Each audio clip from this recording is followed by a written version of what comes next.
Mes bien-aimés, merci, gloire soit rendue à Dieu. Nous sommes encore là cet après-midi dans notre culte, ici, dans notre adresse. Nous sommes, donc pour ceux qui nous suivent dans les réseaux sociaux, nous sommes l'église Source des Vies, la Borne Liège.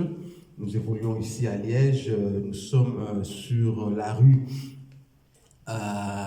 Herman Relo, numéro 6, voilà, je voulais dire 9. Nous sommes sur Herman Relo, numéro 6, à 4020 Liège, pour ceux qui connaissent la ville de Liège. Donc, nous sommes à Liège, à Mercœur. D'ailleurs, nous ne sommes pas très loin du pont à Mercœur. Vous arrivez juste au pont d'Amercœur. Rue Herman Relo, c'est la deuxième rue que vous avez là, en tout cas. Et voilà, nous sommes au numéro 6. Nous nous réunissons donc chaque dimanche de 16h à 18h. Nous préférons pour l'instant nous réunir l'après-midi, donc de 16h à 18h. Ça, c'est le culte de dimanche, les cultes de dimanche. Et puis le vendredi, nous sommes là de 19h à 20h30 pour les cultes dans les cadres du culte d'intercession. Nous sommes là pour intercéder. Venez, le Seigneur va nous faire tous du bien. Alors voilà, donc nous sommes là. Aujourd'hui, nous allons partager le thème que le Seigneur a déposé dans mon cœur. Nous allons parler d'une ville. Une ville. Hein? Ça ne vient pas tous les jours que l'on parle d'une ville.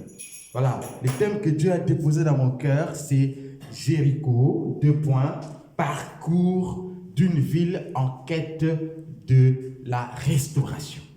Waouh, Jéricho, parcours d'une ville en quête de la restauration. Nous avons prêché Jéricho, nous connaissons Jéricho. Jéricho, c'est une très belle ville, parfois mauvaise ville. Les références que nous avons de Jéricho, notamment dans l'Ancien Testament, c'est Rahab d'abord. C'est Rahab, cette prostituée qui avait reçu les espions que Josué avait envoyés afin d'espionner la ville avant de lancer l'assaut, comme on dit, la conquête. Et puis Jéricho est aussi célèbre pour ses villes. Pas pour ses villes. La ville de Jéricho est aussi célèbre pour ses remparts, ses murs, ses murailles, mais qui se sont écroulés au son du corps et de clameur du peuple, vous connaissez. Nous allons d'ailleurs revenir sur ça. Et d'ailleurs, donc voilà, Jéricho est aussi connu dans le Nouveau Testament. Lorsque nous lisons les livres de Luc, d'abord le livre de Matthieu, je crois, Matthieu, Jésus rencontre Zachée à Jéricho. Hein, il guérit aussi 2 aveugles à Jéricho, lorsque nous lisons Matthieu chapitre 20. Et puis, dans le livre de Luc, je voulais d'abord commencer par Matthieu, avant de finir par Luc. Dans le livre de Luc, on nous parle de Jéricho aussi, dans la parabole la parabole du Samaritain. On a l'habitude de dire le bon Samaritain, en fait. C'est la parabole du Samaritain où l'on nous parle aussi de Jéricho, c'est-à-dire l'homme qui a été agressé et descendait de Jérusalem. Il était venu de Jérusalem, il descendait à Jéricho. Voilà. Ça, ce sont des références que nous avons de Jéricho. Jéricho, quelle ville, quelle ville. Ce matin, cet après-midi, pardon, le Seigneur a déposé dans mon cœur, comme je disais, ce thème. Nous allons donc parler de cette ville. Ce que nous connaissons aussi peut-être pas, c'est que Jéricho a connu un parcours de la restauration. Parcours de la restauration. Nous allons donc lire beaucoup de textes et nous commencerons par ce texte également très connu, c'est celui du livre des 2 Rois, chapitre 2, verset 19 au verset 22, où on parle des eaux de Jéricho. Voilà. Je commence par là. Que le Seigneur bénisse sa parole au nom de Jésus. Amen. Donc, je suis dans 2 Rois, chapitre 2, verset 19 au verset 22. La Bible dit ceci. Les hommes de la ville dirent à Élisée, le séjour de la ville est bon comme le voit mon Seigneur, mais l'eau est mauvaise et dans le pays c'est la stérilité. Il dit, donc Élisée dit, apportez-moi un plat neuf et mettez-y du sel. Ils le lui apportèrent. Il sortit vers la source de l'eau, il jeta du sel et dit, ainsi parle l'Éternel, j'ai assaini cette eau, il n'en proviendra plus ni mort ni stérilité. Verset 22, l'eau fut assainie jusqu'à ce jour selon la parole qu'Élisée avait prononcée. Oh, un texte merveilleux. Je voulais d'abord souligner quelques éléments ici. Le dernier verset que nous avons lu, verset 22, il est dit, l'eau fut assainie jusqu'à ce jour selon la parole qu'Élisée avait prononcée. Donc, depuis ces jours-là, que Élisée avait prononcé cette parole et qu'il avait jeté du sel à la source de l'eau, l'eau fut assainie jusqu'à ce jour. C'est-à-dire que Jéricho n'a plus connu de problème d'eau, de problème que son eau soit polluée, que son eau puisse drainer la mort et la stérilité. C'est de ça que nous parlons, la restauration, une restauration complète et ferme. Mais pour arriver à ça, il y avait un parcours. Un autre élément que je voudrais souligner ici, c'est que quand Élisée dit, verset 21, il sortit vers la source de l'eau, il jeta du sel et dit, ainsi parle l'Éternel, j'ai assaini cette eau, il n'en proviendra plus ni mort ni stérilité. Évidemment, lorsque les hommes de la ville parlent à Élisée au sujet de Jéricho, ils ne lui disent pas, ils lui disent simplement que voilà, l'eau est mauvaise. Ils ne lui disent pas ce qui se passe, au fait, dans cette eau, les conséquences de cette eau, si vous voulez. Nous la prenons chez Élisée. Élisée, quand il prononce sa parole, il dit, il n'en proviendra plus ni mort, ni stérilité. C'est-à-dire qu'on peut comprendre que l'eau de Jéricho drainait la mort et la stérilité. L'eau de Jéricho drainait la mort et la stérilité. C'est un paradoxe. Un paradoxe énorme. Comment l'eau peut drainer la mort et la stérilité? Lorsque nous étions en Afrique, il y avait, et ça continue jusqu'à aujourd'hui, je crois, cette compagnie. Il y avait une compagnie, la compagnie qui gère l'eau.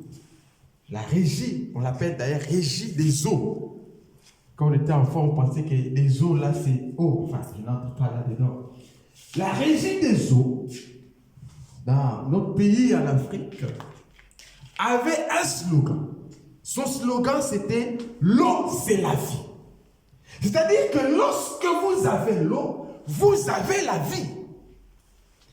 Et lorsque nous allons dans un autre registre, aujourd'hui, il y a des astronautes, des gens qui font des recherches au niveau de l'univers, à la recherche des traces de vie. Il y a un indice qu'ils poursuivent. Chaque fois qu'ils recherchent des traces de vie dans une planète ou ailleurs, c'est ça un peu, hein, la recherche qui est faite aujourd'hui. L'indice qu'ils suivent, ce sont des traces d'eau. Il suffit de trouver, s'ils trouvent quelque part qu'il y avait des traces d'eau, alors on suppose que la vie peut être là. Parce que, d'après la science, d'après eux, la vie commence dans l'eau. La vie, c'est là où il y a l'eau qu'il y a la vie. Alors, comment expliquer pour une ville comme Jéricho, alors qu'on devrait s'attendre à ce que là où il y a l'eau qui est la vie, comment expliquer qu'à Jéricho, il y a plutôt l'eau, son eau produit la mort et la stérilité? Il y a des gens comme ça. Vous vous attendez à ce qu'ils produisent des bonnes choses. Mais là où on attend qu'ils produisent des bonnes choses, c'est plutôt le mauvais qui sort. Vous faites votre commerce. Vous attendez que ça évolue. Mais chaque fois, ce sont des mauvaises nouvelles. Vous vivez, vous faites des projets, vous attendez à ce que mais personne n'a... À moins que vous soyez un brigand, comme ces brigands du livre de Luc. Ou vous soyez, voilà, vous ayez d'autres idées, mais en tout cas, un homme normal, quand il fait des projets, c'est toujours dans une orientation positive, c'est-à-dire c'est pour que ce projet produise quelque chose de bien, de positif, quelque chose, c'est-à-dire la vie. Mais pourquoi, comment votre projet produit la mort, la stérilité? Voilà, c'est ça, la ville de Jéricho. Alors, qu'est-ce qu'il faut dire à propos de Jéricho? Ce texte que nous venons de lire nous montre en fait le paradoxe que connaît la ville de Jéricho. Un grand paradoxe. Les hommes de la ville dirent à Élisée, le séjour de la ville est bon, comme le voit mon Seigneur, mais l'eau est mauvaise. C'est-à-dire que à Jéricho, il faisait bon vivre. Avant que je n'aille un peu plus loin, je voudrais rappeler ici que cet épisode vient après l'épisode de la montée d'Élie au ciel. Et lorsque vous lisez donc tous ces chapitres 2 du livre de 2 Rois, ce chapitre 2 qui nous décrit la montée d'Élie, on nous dit que Élie est parti de Gilgal. Élie a suivi une route, il a suivi un chemin. J'en parle parce que je veux revenir sur ça. Élie a suivi un chemin. Et ce chemin est parti d'un point, c'est Gilgal. Ça va de Gilgal, après il descend à Bethel, ensuite il arrive à Jéricho. Quand il arrive à Jéricho, après il va traverser le Jourdain, il a traversé par un miracle, vous le savez, il a frappé son manteau sur les eaux et les eaux se sont séparées et lui a traversé. Après, il va connaître l'ascension. Il va aller au ciel. Élisée sera là comme témoin. Et Élisée va rentrer par la même route. C'est-à-dire, après d'avoir connu cette expérience des chars de feu, il va traverser aussi les Jourdains par le miracle. Il va frapper les eaux avec le manteau qu'Élie avait laissé tomber. Les eaux vont se séparer. Il va traverser ça alors que les gens qui étaient dans la ville de Jéricho vont dire, ah, l'esprit d'Élie est sur Élisée. Il va traverser et il va arriver à Jéricho. Je voudrais d'abord rappeler cela. Alors il arrive à Jéricho. Quand il arrive à Jéricho, les gens de la ville lui disent, ben écoute, peut-être que le Saint-Esprit, l'Esprit du Seigneur a emporté ton maître, Élie, et il l'a jeté dans une des montagnes. Permets-nous d'envoyer 50 hommes pour qu'ils aillent à la recherche d'Élie. Il a refusé, naturellement, parce que lui venait de voir. Oh, je voudrais dire ceci. Je voudrais nous dire que quand vous êtes un témoin de miracle, vous savez réellement ce qui s'est passé. Vous savez comment vous positionner. Lui venait de voir ce qui venait de se passer. Il dit non, n'envoyez pas. Après, il y a eu une insistance, il a quand même envoyé. Alors ces gens-là sont partis. Ils ont fait 3 jours. C'est pendant ces jours, ces moments-là, c'est pendant ces séjours-là, donc on peut supposer que Élisée a fait au moins 3 jours à Jéricho. Ces gens-là sont partis, ils sont revenus, ils n'ont rien trouvé. C'est alors que les gens de la ville vont lui parler des eaux de la ville. Donc, c'est pendant ces séjours qu'Élisée a fait à Jéricho qu'on va lui faire remarquer. On lui fait remarquer certainement. Élisée, tout s'est bien passé à Jéricho. Parce qu'on va lui faire remarquer que, oh, mais le séjour de la ville est bon. C'est-à-dire c'est un pays où il fait bon vivre. C'est-à-dire que les maisons sont bien. C'est-à-dire que peut-être qu'il y avait de la nourriture à gogo. Peut-être que, bon, voilà, tout était bien. Vous savez, nous allons très souvent en vacances. Nous ne choisissons pas des endroits qui vont nous compliquer la vie par la suite. Nous aimons, parce qu'ils sont des vacances, nous aimons aller dans des endroits où il fait bon vivre, où vous allez trouver votre compte. J'imagine que Jéricho devait aussi être quelque chose de ce genre, un faubourg, quelque part où tout est bien.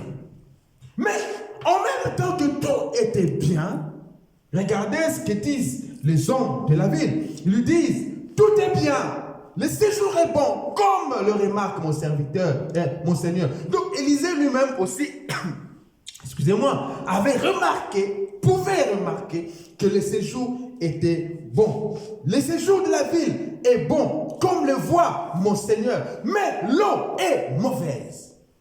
Paradoxe. Ce paradoxe, beaucoup de gens connaissent cela. C'est un paradoxe compliqué. Vous verrez une fille, elle est belle. C'est-à-dire quand vous la voyez, elle inspire mariage. Quand vous la voyez, vous dites, oh, quelle créature de Dieu.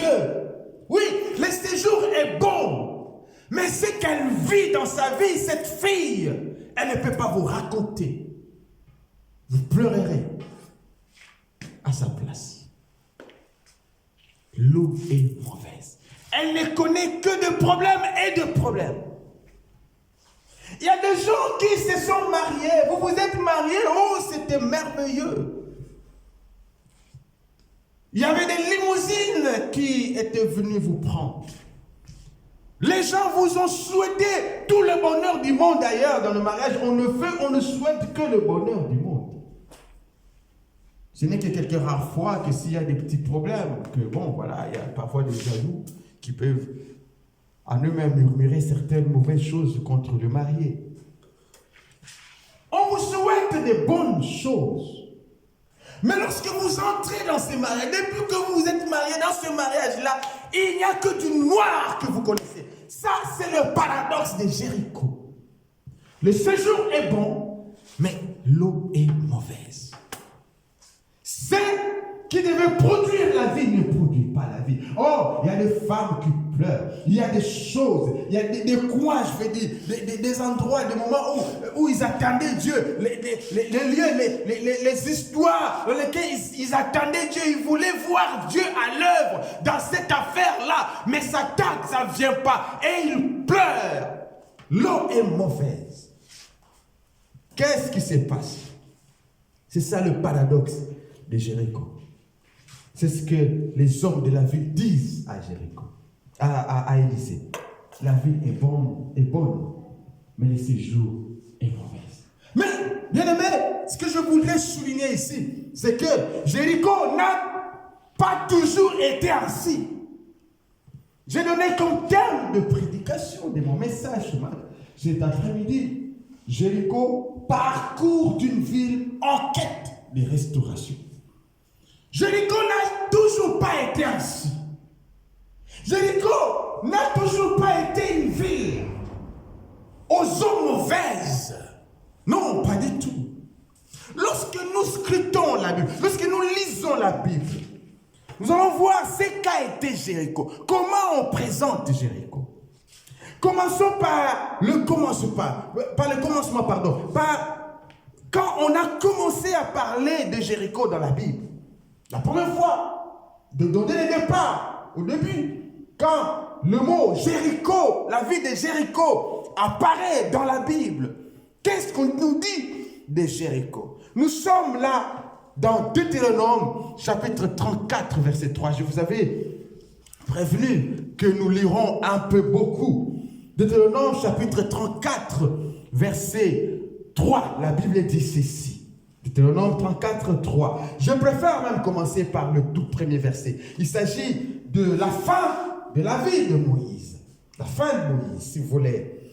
Il est dit ceci, verset 1er. Donc, Deutéronome 34, verset 1er jusqu'à 3. Moïse monta de plaine de Moab sur les monts Nebo. Je rappelle ici que Moïse, ils sont arrivés sur le plaine de Moab, c'est-à-dire en face du Jourdain. Il y avait le Jourdain, après le Jourdain, en face du Jourdain, il y a Jéricho. Ils sont dans le plaine de Moab, si vous voulez. Alors, elle lui dit, Moïse monta des plaines de Moab sur le mont Nebo. au sommet du Pisga, vis-à-vis de Jéricho. Vis-à-vis de Jéricho. L'Éternel lui fit voir tout le pays, Galad jusqu'à Dan, tout Nephtali, le pays d'Éphraïm et de Manassé, tout le pays de Juda, jusqu'à la mer occidentale. Verset 3 maintenant, qui nous concernait, le Negev, la dépression du Jourdain, la vallée de Jéricho, il y a une virgule qui suit, la vallée de Jéricho, la ville de palmiers, jusqu'à Tsoar. Ce tout premier verset nous donne déjà une indication importante de la ville de Jéricho. On l'appelle ville de palmiers. La ville de palmiers. Ceux qui ont déjà été dans les Caraïbes connaissent un peu ce que sont les palmiers, la ville des palmiers. Je vais revenir sur ça. Mais pour en avoir le cœur net, le cœur vraiment pour que ça soit bien, nous allons lire quelques parallèles à ce verset. Donc, je prends Juge, chapitre 1er, verset 16. Juge, chapitre 1er, verset 16. La Bible dit ceci. Juge, chapitre 1er, verset 16. La Bible dit ceci. Le fils du Kénien, beau-père de Moïse, montèrent de la ville de Palmiers. On ne prononce pas ici, il n'y a pas le mot Jéricho, mais en fait, il s'agit de Jéricho, la ville de Palmiers. Montèrent de la ville de Palmiers avec les fils de Juda dans les déserts de Juda, au sud d'Arad, et ils allèrent s'établir parmi le peuple. Là encore, c'est la ville des palmiers. Mais ce n'est pas toujours assez clair.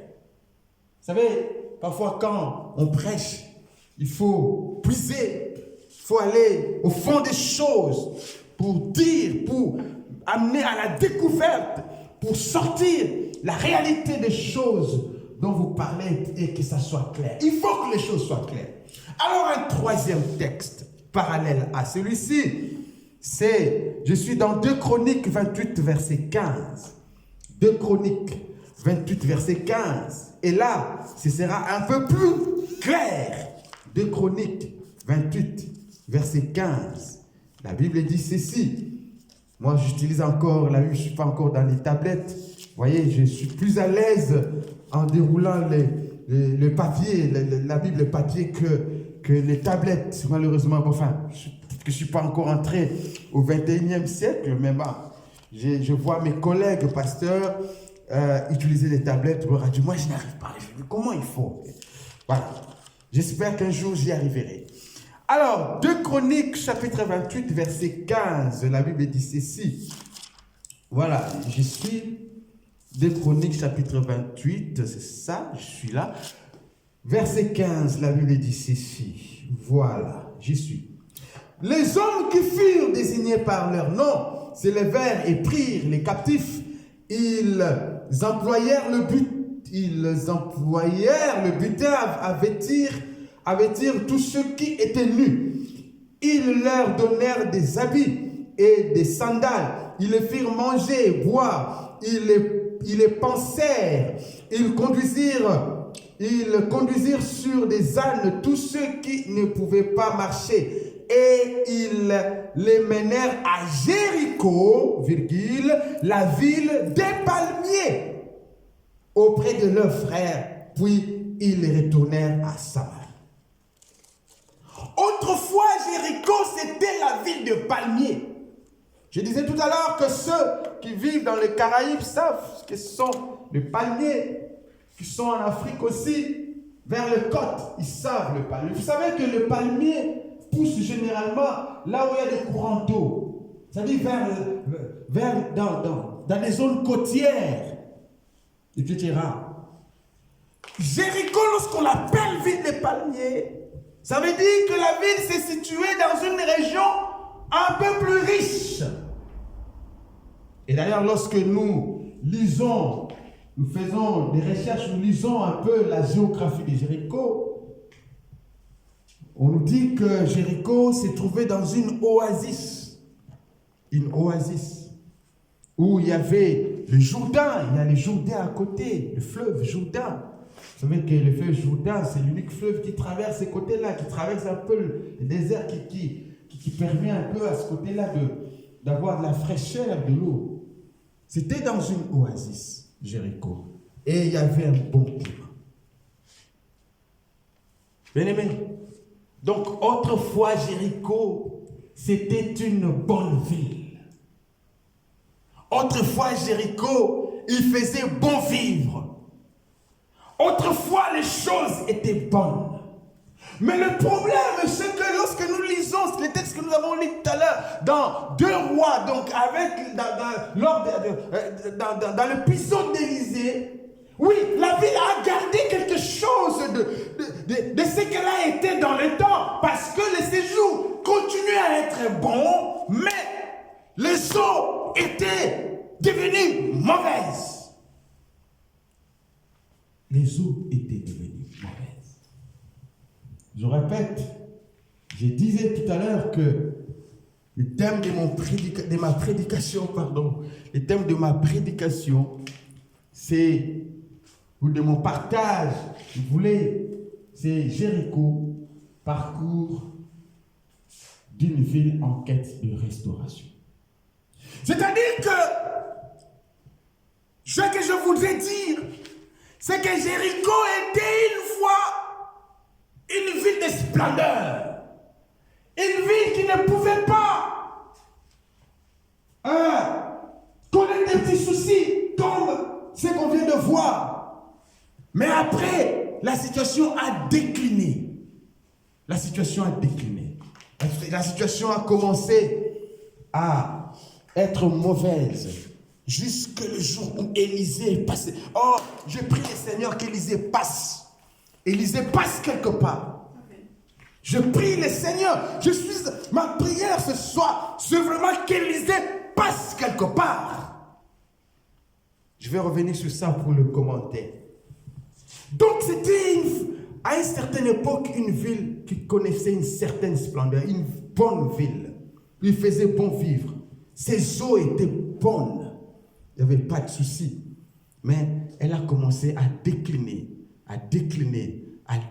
jusqu'à un certain niveau, jusqu'au jour où Élisée lui fait remarquer la situation de la ville. Et c'est dans ce sens-là que je parle de parcours d'une ville en quête de la restauration. Alors, qu'est-ce qui s'est passé? Qu'est-ce qui fait décliner Jéricho? J'ai recensé au moins 2 éléments qui ont amené la ville à connaître ces déclins, ce problème. Le premier élément, je venais un peu de le toucher déjà ici, c'est sa position stratégique, si vous voulez. Sa position géographique. Sa position stratégique. Je disais tout à l'heure, en parlant d'Élie, qu'Élie est parti de Gilgal.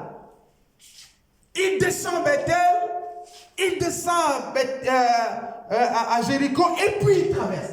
Cette route-là, c'était la route qui était beaucoup empruntée dans l'ancien temps. Et Élisée devait aussi peut-être revenir sur la même route. C'est-à-dire que Jéricho, on venait de lire tout à l'heure, quand j'ai parlé de Moïse, c'est-à-dire quand vous êtes à l'extérieur de Canaan, la terre promise, quand vous êtes vers la terre moabite, quand vous voulez entrer en Canaan, le lieu le plus indiqué, l'endroit le plus indiqué, c'est le passage, c'est l'endroit qui passe par Jéricho. Le passage de Jéricho. Donc Jéricho, de par le fait que c'est une ville qui se trouvait dans une oasis, de par son climat, de par tout ce qui était là, c'était une ville géographiquement bien positionnée. Et cette position géographique lui a valu aussi beaucoup de problèmes. De la jalousie. Elle était très exposée. C'est comme cela que Jéricho était souvent objet de disputes dans les temps. Tantôt, Jéricho passait, lorsque les enfants d'Israël sont entrés en Canaan, tantôt Jéricho passait du côté des enfants d'Israël, tantôt ça passait ailleurs. Cette position était compliquée pour Jéricho. Nous pouvons lire quelque chose dans ce sens-là dans Juge chapitre 3. Juge chapitre 3. Juge chapitre 3. Juge chapitre 3. Du 3e verset au verset 20. C'est long, mais je vais lire en entrecoupant les textes. Juge chapitre 3, verset 3 au verset 20. Les 5 ducs des Philistins, tous les Cananéens, les Sidoniens et les Éviens. Et les Éviens, voilà. Et les Éviens qui habitaient la montagne du Liban, depuis la montagne de Baal-Hermon jusqu'à l'entrée d'Hermon, ces nations servirent à mettre les Israélites à l'épreuve pour qu'on sache s'ils obéiraient au commandement de l'Éternel qu'ils avaient prescrit à leur père par l'intermédiaire de Moïse. Je saute, je vais un peu plus loin, je prends verset 7. Les Israélites firent ce qui est mal aux yeux de l'Éternel. Ils oublièrent l'Éternel leur Dieu et rendirent un culte aux Baal et aux Ashéras. La colère de l'Éternel s'enflamma contre Israël et il les vendit entre les mains de Cushan Rishathaïm, roi de Mésopotamie. Les Israélites firent asservir. Les Israélites firent asservir. Les Israélites firent asservir, voilà. Les Israélites furent asservis à Cushan et Rishathaïm pendant 8 ans. Les Israélites criaient à l'Éternel et il suscita, les Israélites suscita aux Israélites un libérateur qui les sauva. Othniel, fils de Kenaz, fils de Caleb. Voilà, je vais encore plus loin. C'était à l'époque de Ehud, beaucoup plus. Voilà, verset 12. Les Israélites firent encore le mal aux yeux de l'Éternel, et l'Éternel fortifia Églon, roi de Moab, contre Israël, parce qu'ils avaient fait le mal aux yeux de l'Éternel. Églon réunit à lui les Ammonites et les Amalécites, et il mit en marche. Il bâtit Israël, qui fut dépossédé de la ville de Palmi. Il bâtit Israël, qui fut dépossédé de la ville de Palmi. Voyez un peu. La ville de Palmiers, donc Jéricho. C'était une ville qui était en dispute, souvent en dispute. C'est sa position géographique. Je ne sais pas quelle est ta position que tu occupes. Ta position géographique. Si pour Jéricho, c'était la position géographique ou la situation géographique. Toi, peut-être, c'est le rang que tu occupes, je ne sais pas, dans ta famille. Toi, peut-être, c'est la situation, c'est là où tu es, je ne sais pas, ce que tu vis. Il se pourrait que ton déclin a commencé à pour cause cette situation-là qui dévore des envies, qui dévore de la jalousie, qui dévore beaucoup d'histoires, cette position. Même notre Seigneur, il a connu ces choses-là, de par ce qu'il était. Peut-être c'est ce que tu es. Peut-être c'est ce que tu as qui est à la base de ces déclins que tu es en train de connaître. Oh, peut-être tu vas te dire, mais ce n'est pas de ma faute. Oui, ce n'est pas de ta faute. Mais sache que dans ce monde, sous le soleil, parfois les choses sont comme ça. Mais je suis en train de te dire, je te donne une bonne nouvelle cet après-midi, que les choses ne resteront pas telles quelles. Les choses ne resteront pas telles quelles. Donc, premier problème, ce qui amène de problème à Jéricho, c'est sa situation géographique. Vous savez, une ville qui est souvent disputée, tantôt c'est telle personne qui l'occupe, tantôt ça finit par connaître des problèmes. Et on peut connaître des problèmes de ce genre. Deuxième situation, ce sont les hommes de la ville. Ce sont les hommes de la ville. Et là, nous allons un peu lire encore. Je suis dans Josué, chapitre 6. Josué, chapitre 6. Non, je dois commencer d'abord Josué, chapitre 2. Avant d'aller dans chapitre 6. Josué, chapitre 2. Verset 1er, la Bible dit ceci. Josué, fils de Nun, envoya secrètement de Chittim 2 espions en disant, allez voir le pays et Jéricho. Ils partirent et entrèrent dans la maison d'une prostituée dont le nom était Rahab, et ils y couchèrent. On dit au roi de Jéricho, voici que les Israélites sont arrivés ici cette nuit pour explorer le pays. Alors le roi de Jéricho envoya dire à Rahab, fais sortir les hommes venus chez toi, ceux qui sont entrés dans ta maison, car c'est pour explorer tout le pays qu'ils sont venus. Mais la femme amena les 2 hommes, les cacha et dit, oui, ces hommes sont venus chez moi. Parfois, quand je lis cette histoire de Rahab, je me suis souvent posé la question, mais comment cette intelligence est venue de cette femme, chez cette femme? Parce que je me dis, certaines personnes dans cette situation, ils vont carrément nier. Ils vont dire, non, ces hommes-là ne sont pas venus. Ça, c'est juste une parenthèse. Ces hommes-là ne sont pas venus. Non, elle affirme. Et ça donnait vraiment une route pour aider ces hommes à se sauver. Elle affirme. Elle dit, mais la femme amena ces 2 hommes, les cacha et dit, oui, ces hommes sont venus chez moi. Un jour, je prêcherai sur Rahab. Ça, je le promets. Rahab. Oui, ces hommes sont venus chez moi. Elle avait une clairvoyance, cette prostituée. Oh là là. Elle savait. Vous savez, ce que j'admire chez cette femme, c'est que quand elle a vu ces espions, une parenthèse, quand elle a vu ces espions, elle a compris que malgré qu'elle était... Vous savez, les prostituées sont parfois, même à l'époque, même aujourd'hui, des agents des renseignements, etc. Alors, elle a compris que ici, c'est ma vie. Ma vie, là, c'est ici. Donc, ces gens, quand ils vont venir, ils vont détruire les pays. Moi, je dois être sauvé. Donc, c'est une femme qui a su profiter de l'occasion. Parce que vous verrez, même quand elle va leur faire la demande à ces gens, elle va lui dire, comme moi je vous ai gardé là, vous devez aussi me protéger, vous devez m'aider. Bon, c'était une parenthèse, mais c'est une femme qui m'inspire beaucoup, parce que plus tard, vous allez retrouver cette même Rahab prostituée, et elle va s'illustrer dans la généalogie de Jésus. Donc ça veut dire que pour que Jésus vienne, quelque part, il fallait que Rahab existe. Oh, ça, c'est une femme merveilleuse. C'était une parenthèse que j'ai fermée.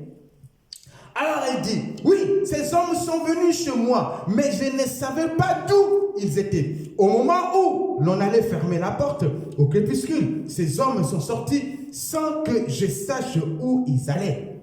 Hâtez-vous de les poursuivre et vous les rattraperez. Verset 6, en fait, elle les avait fait monter sur le toit et les avait dissimulés dans les tiges de lin arrangées pour elle sur le toit.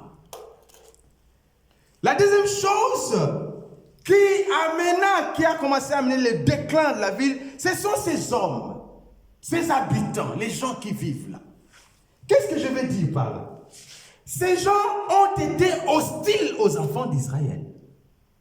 Ils n'ont pas reçu les enfants d'Israël. Bien sûr, ils tremblaient. Quelqu'un peut me dire, mais pasteur, est-ce que vous ne trouvez pas que, voilà, ils avaient déjà ouï dire que ces gens-là avaient une armée forte et partout où ils passaient, d'ailleurs, c'est ce que Rahab va dire plus tard, si vous continuez la lecture. Partout où ils passaient, ils causaient la terreur. Bon, ils ne pouvaient quand même pas recevoir ces gens-là comme en amis, dans les relations amicales. Ils devaient quand même être très sévères vis-à-vis d'eux. Oui, c'est un réflexe qui est tout à fait normal, mais devant les enfants d'Israël, il faut savoir ce qu'il faut. Vous êtes hostile devant eux, il y a un problème qui va vous survenir. C'est ce que nous allons voir dans Josué chapitre 6. Moi, je me dis, s'ils avaient fait comme les Gabaonites, qui ont utilisé la ruse pour négocier avec les enfants d'Israël, rien de mal de leur est arrivé. C'est parce que, entre autres, ils avaient été hostiles ici, qu'ils vont connaître deux problèmes. Et là, nous allons au chapitre 6. La Bible dit ceci. Chapitre 6, nous allons aussi lire quelques versets. Nous allons sauter certains et puis lire d'autres. Chapitre 6 du livre de Josué, la Bible dit ceci, verset 1. Jéricho était barré et barricadé à cause des Israélites. Personne ne sortait et personne n'entrait. L'Éternel dit à Josué, vois, je livre entre tes mains Jéricho et son roi, les vaillants guerriers. Les vaillants guerriers. Ils avaient des vaillants guerriers à Jéricho. Vous ferez le tour de la ville, tous les hommes de guerre, vous tournerez autour de la ville. Une fois, tu feras ainsi pendant 6 jours. Sept sacrificateurs porteront 7 corps de bélier devant l'arche. Le 7e jour, vous ferez 7 fois le tour de la ville et les sacrificateurs sonneront du corps. Quand on fera retentir la corne de bélier, quand vous entendrez le son du corps, tout le peuple poussera une grande clameur. Alors le rempart de la ville s'écroulera sur lui-même et le peuple montera chacun devant soi. Je vais encore un peu plus loin. Verset 13, les 7 sacrificateurs qui portaient les 7 corps de bélier devant l'arche de l'Éternel se remirent en marche et sonnèrent du corps. L'avant-garde le précédait et l'arrière-garde suivait l'arche de l'Éternel. On marchait au son du corps. Ils firent une fois le tour de la ville le second jour, puis ils tournèrent dans le camp. Ils firent de même pendant 6 jours. Le 7e jour, ils se levèrent avec l'aurore et firent le tour de la ville dans le même ordre 7 fois. Ce fut le seul jour où ils firent cette fois le tour de la ville. Je vais un peu plus loin, verset 18, mais voilà, je continue, verset 16. Alors, à la 7e fois, les sacrificateurs sonnèrent du corps, et Josué dit au peuple, poussez des clameurs, car l'Éternel vous a donné la ville. Verset 17, la ville sera vouée à l'Éternel par l'interdit. Elle et tous ceux qui s'y trouvent. Seule Rahab, la prostituée, aura la vie sauve. Elle et tous ceux qui est avec elle dans la maison. Car elle a donné abri aux messagers que nous avions envoyés. Mais attention, gardez-vous de l'interdit de père qui ayant déclaré l'interdit. Vous ne preniez de ce qui est interdit et ne mettiez ainsi le camp d'Israël sous l'interdit en y jetant le trouble. Verset 19. Tout l'argent, l'or et les objets de bronze et de fer sont consacrés à l'Éternel. Ils entreront dans les trésors de l'Éternel. Le peuple poussa des clameurs et l'on sonna du corps. Lorsque le peuple entendit le son du corps, il poussa une grande clameur. Le rempart s'écroula. Voilà la chute de Jéricho qui commence. Le rempart s'écroula sur lui-même et le peuple monta vers la ville. Chacun devant soi, ils s'emparèrent de la ville. Verset 21, ils vouèrent à l'interdit au fil de l'épée tous ceux qui étaient dans la ville, hommes et femmes, enfants et vieillards, bœufs et moutons et ânes. Vous comprenez que c'était terrible. La Bible me dit tous ceux qui étaient dans la ville. Seul Rahab ainsi que sa famille, parce que Rahab s'était arrangé pour faire venir sa famille chez elle dans sa maison pour les garder pendant que les Israélites allaient monter de la ville. Seul Rahab et sa famille étaient sortis de cette ville. Tout était parti. Hommes, femmes, vieillards, enfants, bœufs, moutons et ânes. Josué avait dit aux deux hommes qui avaient espionné le pays, verset 22, allez à la maison de la prostituée et faites-en sortir cette femme et tout ce qui lui appartient, comme vous lui avez fait le serment. Je saute. Je vais un peu plus loin.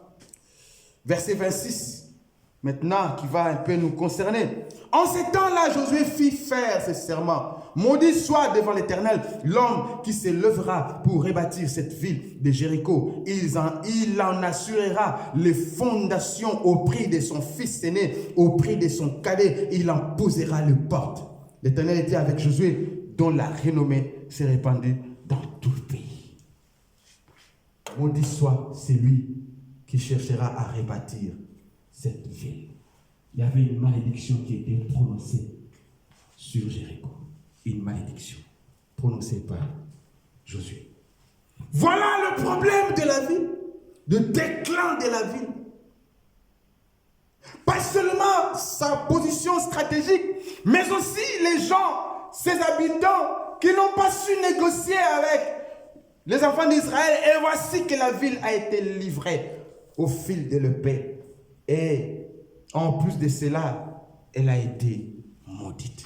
Qui sait, peut-être c'est cette malédiction-là qui s'est poursuivie plus tard, jusqu'à l'époque d'Élisée. Mais je voudrais dire à quelqu'un ici, il n'y a aucune malédiction. Si tu as été victime d'une malédiction, il n'y a aucune malédiction qui va te poursuivre. Parce que le Seigneur va te restaurer. Amen. Parce qu'il est le restaurateur. D'ailleurs, pourquoi on doit parler de restaurer? Restaurer signifie qu'on doit revenir à ce qui a été avant. Cette malédiction était si forte que ça s'est réalisé lorsque nous lisons dans le livre de 1 Roi chapitre 16, verset 34. La Bible nous dit ceci, 1 Roi chapitre 16, verset 34. La Bible dit ceci. Dès son temps, nous sommes à l'époque d'Akab, nous allons bientôt finir. Excusez-moi. Dès son temps, Hiel de Bethel bâtit Jéricho. Il en jeta les fondations au prix d'Abiram, son fils aîné, et il en posa les portes au prix de Ségoub, son cadet, selon la parole que l'Éternel avait dite par l'intermédiaire de Josué, fils de Nun. Effectivement, la ville a connu des problèmes. Je disais tout à l'heure, peut-être, c'est cette malédiction qui a commencé. La ville a été détruite. La ville, tous ses habitants sont partis.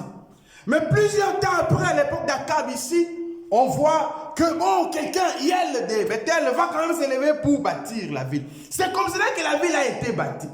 Et nous sommes à l'époque d'Akab, hein? Donc quelques temps après, enfin, c'est pratiquement la même époque qu'Élie et Élisée. Parce que Élie, c'était le prophète qui s'est opposé, si vous voulez, au prophète, au roi Akab pour ses œuvres. Donc nous sommes à la même époque. Alors, voilà, c'était ça le parcours dont je voudrais parler de cette ville, qui a été avant une ville de splendeur, mais qui a connu un déclin. Alors maintenant, c'est autre chose que je vais dire, c'est autre chose que je vais commencer. Je ne sais pas, peut-être que comme je disais tout à l'heure, ta position a été un problème pour toi, ça t'a attiré beaucoup de convoitises. Peut-être que les gens de la ville, ceux qui t'ont occupé à un moment donné, je ne sais pas, tu as fréquenté des lieux, je ne sais pas, tu as fait des choses, et ces choses-là dans le passé, qui ont aujourd'hui maintenant les retombées. Tu es en train de récolter le fruit de ce que tu as sémé hier. C'est ça, hein? Ce que je voulais dire aussi par les gens de la ville. C'est-à-dire, ceux qui t'ont occupé, ceux qui t'ont dirigé, les activités, ce que tu as fait dans le passé, peut-être que tu es en train de retomber. Il y a certaines maladies que tu vis. Peut-être que c'est dû à cela. Il y a certaines choses que tu connais. Peut-être que tu dis que c'est dû à cela. C'est comme cela que ta splendeur d'antan, tu l'as perdu.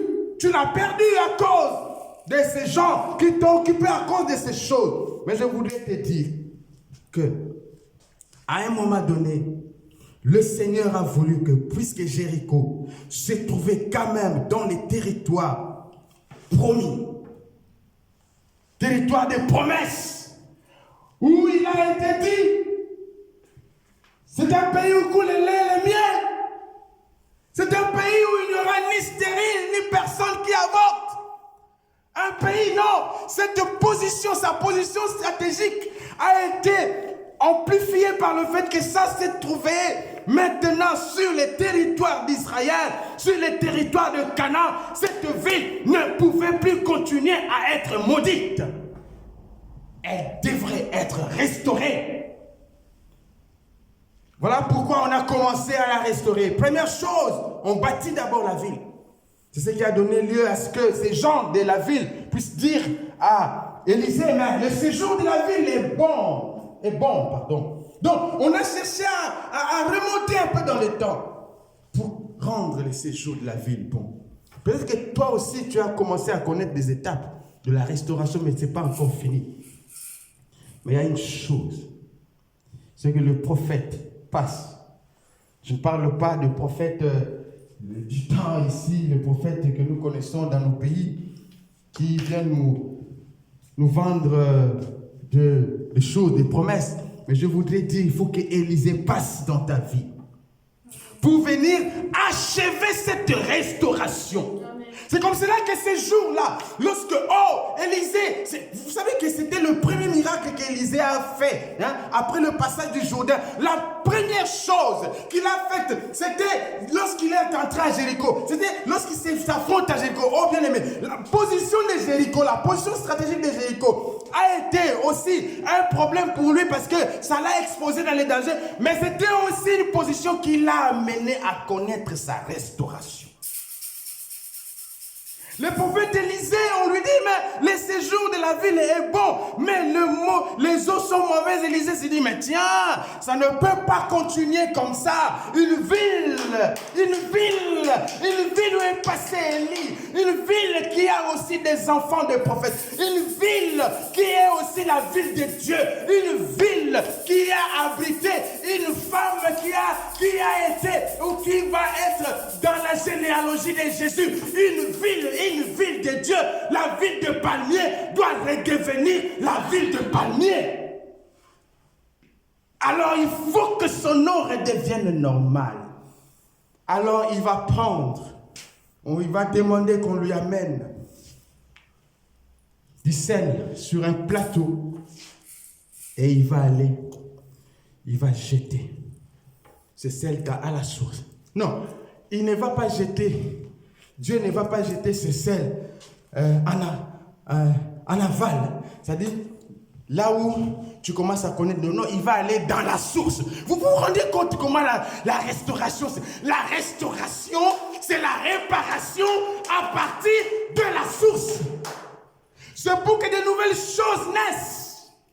Donc, lorsqu'il y a la restauration qui passe dans ta vie, c'est-à-dire que tous les restes doivent suivre les rythmes de la restauration. La restauration ne vient pas au milieu comme dans un arbre. Ça ne va prendre que les arbres. Non, la restauration, lorsqu'il faut faire une restauration, on va à la racine et on crée quelque chose de nouveau. Il va jeter le sel à la source et il va crier. Vous savez, je passe du temps, beaucoup de temps pour analyser simplement le temps de verbe qu'Élisée a utilisé ici. Un jour, je prêcherai sur ça, seulement sur le temps de verbe. Moi, dans la logique, je suis en train de fermer ma Bible parce que j'étais en train de fermer ma Bible parce que j'ai fini. Dans la logique, je pense que quand quelqu'un fait une action, il doit utiliser les verbes présents. J'assainis ses eaux. Comment il utilise le passé? Il dit, ainsi par l'Éternel, j'ai assaini ses eaux. Mais ton assainissement, c'est un programme que Dieu a mis en place depuis longtemps. Il ne reste que la concrétisation. Et cette concrétisation doit arriver aujourd'hui. Il faut que ces eaux soient assainies. Et comme je disais tout à l'heure, je commençais par là, je finirai par là. Et la Bible dit que ces eaux ont été assainies jusqu'à ce jour, dont la ville des palmiers est restée et redevenue la ville des palmiers. Et elle n'a plus jamais connu de problème. Ni la mort, ni la stérilité n'ont pu provenir de ces eaux. Que le Seigneur soit avec toi, que le Seigneur t'accompagne. Ma prière, comme je disais tout à l'heure, je prie qu'un Élysée passe. Ce que moi j'appelle Élysée ici, c'est simplement le Saint-Esprit. Que le Saint-Esprit passe. Que le Seigneur passe pour assainir ces eaux. Mais je suis en train de te dire que la restauration de ta vie, la restauration complète est là. Ce n'est plus que question de jour. Que le Seigneur soit avec vous. Nous allons nous couvrir la prière, mais avant de nous couvrir la prière, le temps pour moi de donner, pour ceux qui nous suivent à travers les réseaux sociaux, les redis ce que j'ai dit au début ici, nous sommes l'église Source de Vie. D'ailleurs, voilà, Source de Vie. Il n'y a que la vie là-bas qui doit être produite. Nous sommes l'église Source de Vie. Nous sommes la borne Liège, donc Source de Vie est une extension de la borne. Donc nous sommes l'église de la borne à Liège. Nous évoluons sur la rue Herman Relot à 4020 Liège. Liège 4020.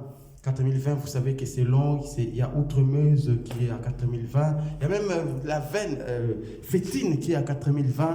Outremeuse. Maintenant, nous sommes du côté des Amercœur. Donc, nous ne sommes pas très loin du pont Amercœur. Rue Herman Releux, quand vous êtes au pont d'Amercœur, c'est la 2e avenue. En tout cas, quand vous êtes du côté droit, si vous voulez, du fleuve, c'est la 2e avenue. C'est la 2e rue. Nous sommes donc rue Herman Releux, numéro 6. Et nous nous réunissons tous les dimanches. Nous avons préféré d'abord faire ça l'après-midi. Nous réunissons tous les dimanches de 16h à 18h. Nous sommes là, vous allez nous trouver. Et puis, ça c'est le pic de dimanche. Et puis, les vendredis, de 19h à 20h30 pour les cultes d'intercession où nous prions, nous cherchons le Seigneur.